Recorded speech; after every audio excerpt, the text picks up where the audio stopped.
Eternal Strengths. Gra wydana 28 stycznia 2025 przez producenta Yellow Brick Games. Grę można kupić na Steam za 184,99 zł za pełną cenę, ale w dzień nagrywania materiału jest promocja za 64,74 zł, a na GG Deals można znaleźć ofertę od 65 zł z keyshopowych stron. Czy gra jest warta swojej ceny? Czy pierwszy tytuł tego studia wyszedł dobrze? Czy ta gra, na którą czekałem, spełniła moje oczekiwania? Cóż, zobaczymy. Witam serdecznie, z tej strony KRJ i witam w kolejnym filmie na tym kanale. Dziś opowiem wam o moich wrażeniach z gry. Z gry, na którą przyznam czekałem, bo niezwykle zainteresowały mnie zapowiedzi oraz gameplaye z tego tytułu, więc cierpliwie czekałem i ku mojej uciesze trafiło to do subskrypcji Xbox Game Pass, więc kiedy tylko się pojawił, to zainstalowałem go i zacząłem grać. I przyznam, że była to długa podróż, która zaczęła się od ekscytacji, a skończyła na lekkim rozczarowaniu i irytacji.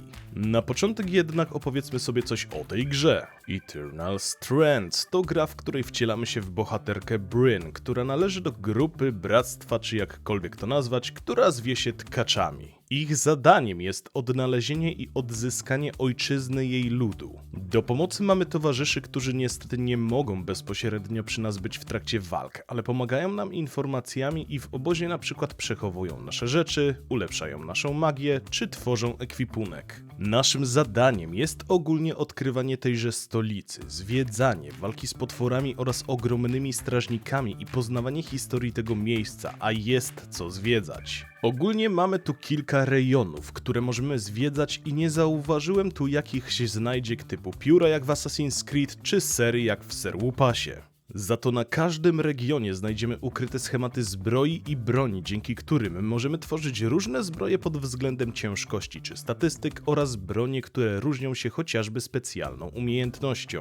Jeśli chodzi o walkę, to mamy do dyspozycji tylko 3 opcje: miecz oraz tarczę, wielki miecz oraz łuk. Jednakże mówię tu o walce przy pomocy oręża czy broni dystansowej, a mamy jeszcze magię, którą odkrywamy po pokonywaniu ogromnych strażników czy stworów, a to jest jeden z ważniejszych elementów tej gry. Ci, którzy zagrywali się w Shadow of the Colossus czy serię Monster Hunter się tutaj odnajdą. A to dlatego, że na każdym regionie jest jakiś ogromny potwór, który skrywa w sobie rdzeń, który służy do odkrywania nowych zaklęć, a potem ich ulepszania. W trakcie walki trzeba zwracać uwagę na słabe punkty, by móc odkryć rdzenie, a aby to zrobić, trzeba spełnić różne wymagania, jak na przykład zniszczenie części zbroi czy uszkodzenie skrzydeł. Gdy to zrobimy w odpowiednich okolicznościach, pojawi się rdzeń potwora i gdy go wyciągniemy, to automatycznie ubija bestię i mamy go z bani. Oprócz dużych potworów mamy tu standardowe stworki czy strażników, którzy również będą nas próbować zabić, a my wówczas możemy podjąć walkę, czy też uciec między budynkami lub wspinając się.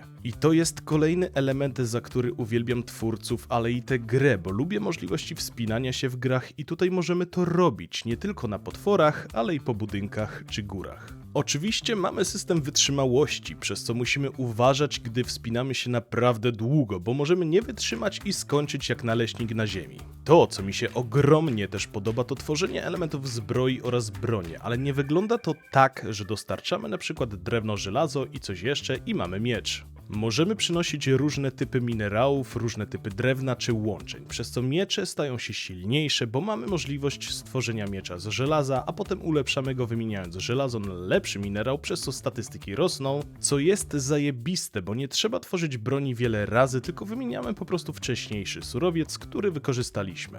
Dodatkowo każda broń ma swoją umiejętność związaną z żywiołem broni, a jest tu ogień, lód i rzeczy związane z grawitacją. Eksploracja była dla mnie przyjemna oraz odkrywanie terenów, ale zdarzały się zmiany pogodowe, które utrudniały zwiedzanie. Co rusz na terenie, gdy będziemy ponownie na niego wchodzić, jest możliwość zmiany pogody, jak chociażby śnieg i lód. W efekcie będziemy potrzebować mikstury na zimno, bo inaczej będziemy szli wolno i otrzymywali obrażenia od zimna. Jednakże gdy jest odpowiednia pogoda, to nie będziemy otrzymywać żadnych obrażeń czy negatywnych statusów. W tle będzie nam towarzyszyć naprawdę przyjemna muzyka, a osobiście uwielbiam motyw gry, który towarzyszy nam w wielu sytuacjach, jak chociażby po powaleniu Wielkiego Strażnika czy Potwora.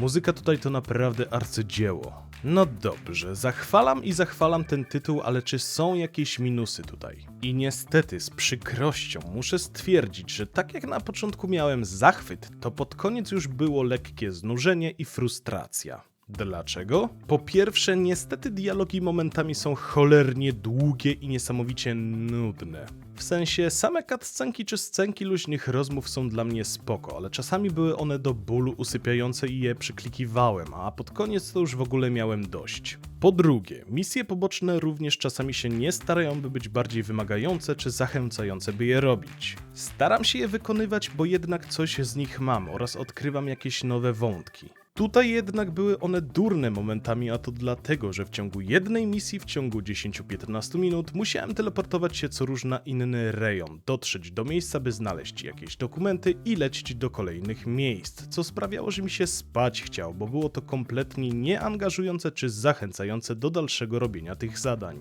Po trzecie, miałem walkę z ostatecznym bossem, ale jakby pierwszy etap, gdy go zobaczyłem pierwszy raz. Walka z góry była skazana na porażkę, w sensie tak mnie gra pokierowała, że za pierwszym razem nie mogłem go zabić i to jest ok.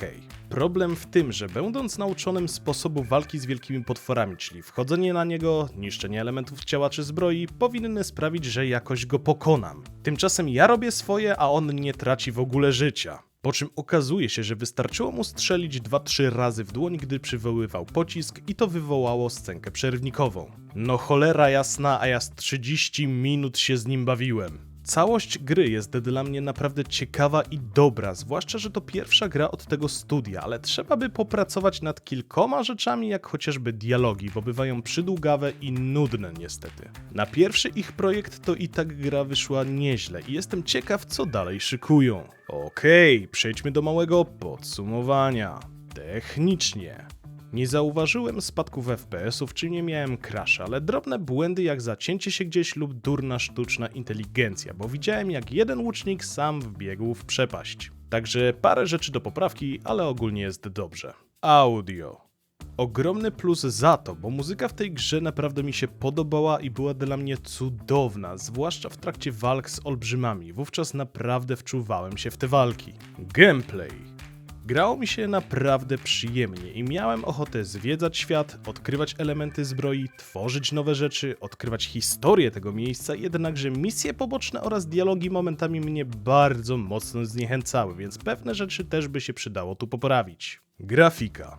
Lubię taki styl graficzny, choć osobiście wolę blade kolory, to tutaj ten styl wyglądał naprawdę przepięknie i z chęcią przyglądałem się szczegółom, choć nie obeszło się też bez mankamentów graficznych. Bo jak patrzyłem na wodospad, to coś się popsuło i widziałem ogromne piksele, także też do poprawy ta kwestia. Podsumowując, Eternal Strands to gra, na którą czekałem, bo niezwykle podobały mi się zapowiedzi i sam zamysł tejże gry, jednakże dostałem trochę w pysk, gdy zbliżałem się do końca i mocno to zaważyło na mojej ocenie. Bo byłem blisko tego, by dać nawet tej grze 9 na 10, ale wówczas dostałem nudne misje poboczne, niezbyt ciekawe dialogi i ten etap z tym bossem mnie wręcz wkurwił, także uważam, że ta gra jest dobra, ale naprawdę przydaje jej się pewne rzeczy podszlifować. Mimo wszystko być może kiedyś wrócę do tej gry, a ja serdecznie wam ją polecam, byście razem z Bryn wybrali się do opuszczonego ogromnego miasta, gdzie czają się nie tylko dawni strażnicy i potwory, ale i wymagające olbrzymy. Także to tyle. Dziękuję za wysłuchanie, dziękuję za poświęcony czas i życzę miłego grania. No hej, chciałbym was zaprosić serdecznie do linków znajdujących się w opisie. Przede wszystkim do mojego kanału na Twitchu oraz do mojego serwera na Discordzie. Serdecznie zapraszam i pa!